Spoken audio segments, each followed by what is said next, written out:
Breaking news out of the NBA where the Grizzlies are entertaining trade offers for Ja Morant. That's according to ESPN. After this season, the All-NBA guard will have 2 years remaining on his deal before becoming a free agent the 28 offseason.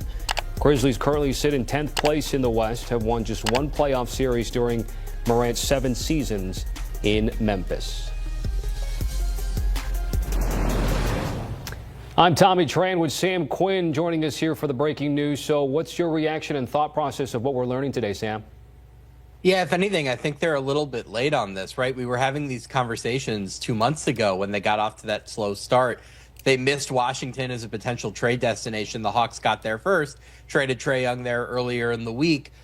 Ja Morant has been declining for the last couple of years. He doesn't get to the rim quite as much as he used to, doesn't get to the foul line quite as much as he used to. He has a bloated max contract, 2 years left. Trae Young only has the one after this year. Never been a great defender, all sorts of off-court issues. He's just a very risky trade candidate. It does seem like there might be a few interested parties because if you could just hone that talent, if you could just get him on the right track, maybe figure out physically what's wrong, get him back into the right shape, get him back up to where he's been in the past. You have a guard who gets to the rim at will, and that's just so valuable, even in this NBA that's moving away from small guards. So it does seem like there's a slightly bigger market for Ja Morant than there was Trae Young, but that value has gone down over the last couple months as he hasn't improved. So the Grizzlies right now are in the lottery. I don't know that they can expect a huge return here, but I think it's the right move. I think they needed to move in another direction. They just haven't been going anywhere this season. Yeah, you put a lot of qualifiers out there for a guy with those 2 remaining years after this year, sitting at 42 and change and $44 million and change, respectively. You mentioned the trade value and how much it's dipped relatively in the last 2 months. So just give me a sense of the timeline of where this was when we were having this conversation off camera and behind the scenes 2 months ago and where we're sitting at today. Yeah, I think the longer this has gone on, the more injuries that have racked up, the longer sample we've had where he's not quite getting to the rim at the same level. I think that's probably lowered the trade value, right? Where the upside to downside ratio in November was a little bit different than it is now, where a team like, say, Minnesota might have looked at this in November and said, well, you know what? We feel like Oklahoma City is so good that we have to take a risk like this in order to catch up with them. But as Ja hasn't quite gotten better over those last couple of months, as Oklahoma City has slipped a little bit, a team like Minnesota might sit here and say, you know what? Let's roll with what we have. We're playing well. I don't think we have to really rock the boat in order to take a shot at them.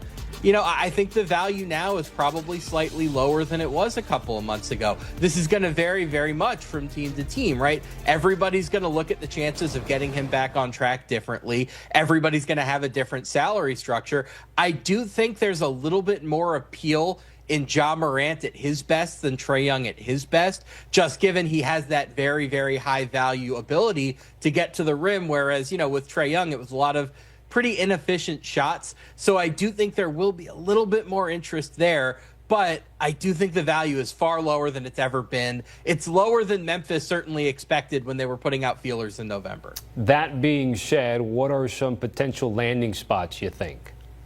I think 4 teams come to mind. Minnesota, obviously, we just covered, was one of the teams that was interested a couple of months ago. I think the Timberwolves are playing well enough now that they don't have to act desperately. What I will say, the complicating factor for them is they'd have to include one of their big men just to make the money work. Those big men, aside from Anthony Davis, are their identity, so I don't know how eager they're going to be to do that. Sacramento, another one, they've been interested. They organizationally just so lack an identity, a direction, that they might look at Ja Morant and say, hey, you know what? We get him in the building. We can just see if we can get him to play like an all-star again. Maybe that can propel us somewhere. It can get us back maybe into the play-in mix, and we can start to build around him. They weren't interested in Trae Young. There was reporting on that. So maybe they've decided that they want to stay in the lottery and rebuild through younger players. Toronto is one of these teams that just needs a talent boost, right? They don't have, I guess aside from Scotty Barnes, like that clear superstar, all-star caliber player.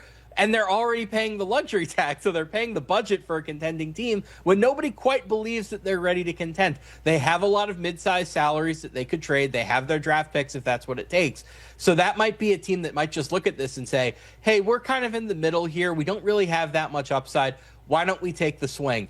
And then the last team, the team that has to get mentioned in any bad contract conversation, is the Milwaukee Bucks, because they're desperate. When you're desperate, you do things that might not be quite rational. I don't know that Ja Morant is really a fit for them. You always need shooting around Giannis Antetokounmpo.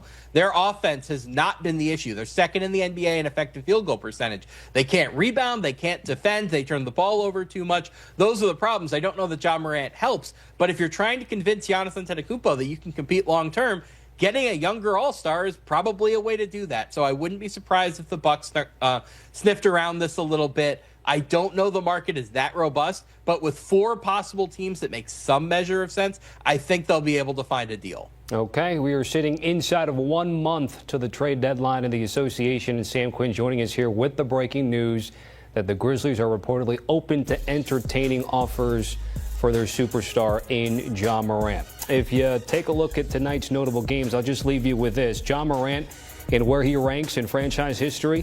The moment this news breaks, every Warriors fan should stop and really think about what this means. Because when a franchise like Memphis openly entertains trade offers for a player as explosive and polarizing as Ja Morant, that's not just noise. That's the league quietly telling you a door is open. And when doors open in the NBA, especially for elite talent whose value is dipped, smart organizations at least look inside. The Golden State Warriors have never been afraid of big swings, and this is exactly the kind of moment that defines eras.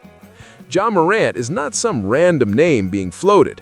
This is a former face of a franchise, an all-NBA caliber guard, someone who at his best gets to the rim at will in a league that still struggles to stop downhill pressure.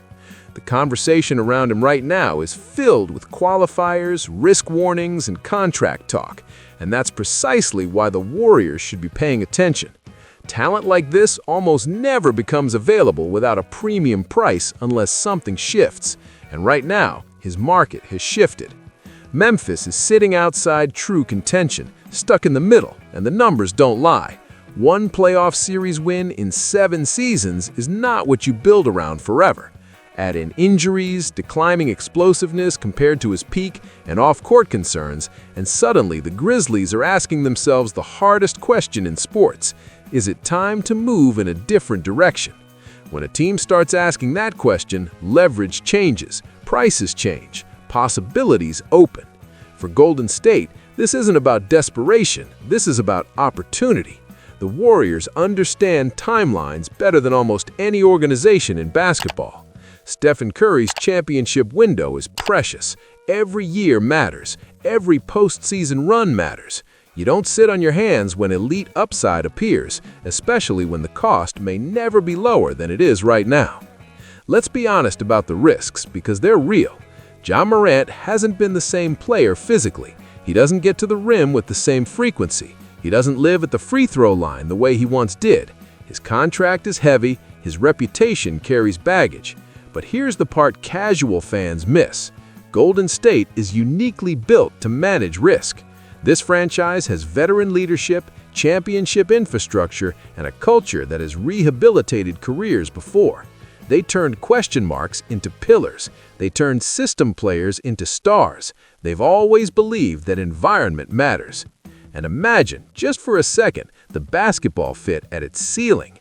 Ja Morant attacking downhill while Stephen Curry warps defenses from 30 feet out. You can't load up, you can't help off shooters, you can't switch everything, you can't play the same coverage. Suddenly, the Warriors' offense has rim pressure again, something it has lacked consistently. Suddenly, defenders have to choose between stopping the most dangerous shooter in history or a guard who can collapse a defense in 2 dribbles. This isn't about Ja replacing Steph. This is about reducing the burden. This is about creating a second engine that forces defenses into impossible decisions. When Ja is right, he bends games. And if there's one place where a player like that can rediscover his best version, it's in a system that doesn't require him to be everything every night. The timing matters too. His value is not what it was 2 months ago. League insiders are saying it openly.